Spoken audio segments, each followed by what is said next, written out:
तो पर्दे लगवा देते हैं कि ताकि उनको देखना ना पड़े। ये जो फर्क है वो जनता के नेता और एक राजनीतिक नेता के बीच में होता है।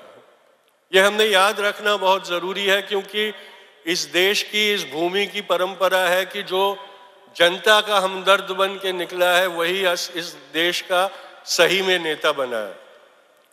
बापू भी गरीबों की झोपड़ी तक जाते थे और उन्हीं में शामिल होने के लिए अपने आप को मोड़ते थे वैसे।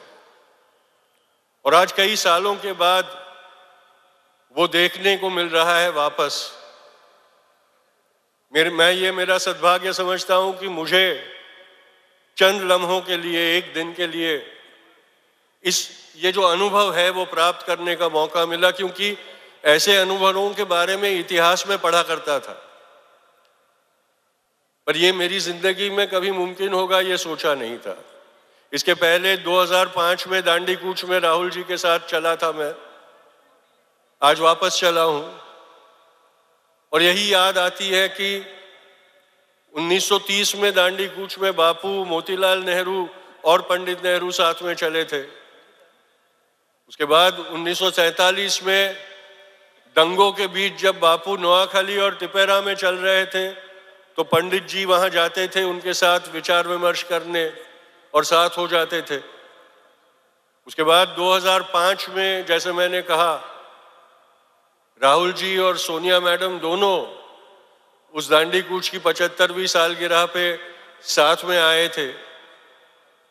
तो वो परंपरा को आज आगे चलाते हुए मैं मेरा ये कर्तव्य समझता हूं और सद्भाग्य समझता हूं कि मुझे ये मौका मिला। मैं ज्यादा देर बोलूंगा नहीं, लेकिन इतना जरूर कहूंगा कि जो लोग ये कह रहे हैं कि जो टूटा नहीं है उसको जोड़ने के लिए क्यों आए हो, उनको ये जवाब देना जरूरी है कि जब कुछ टूट जाए उस तक इंतजार करने वाले जो होते हैं उनकी दिल में ये इच्छा होती है कि वो टूट जाए और इसलिए इंतजार करते बैठे रहते हैं। देश प्रेमी वो होता है जो उसको अंदाजा भी आए, अगर शक भी हो कि ये देश को तोड़ने की प्रकृति चल रही है, तो घरों से निकल के उस देश को तोड़ने वालों से उस देश का रक्षण करते हैं।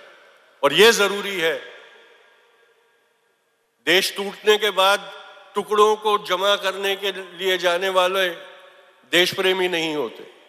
छत्रपतींचा विचार म्हणजे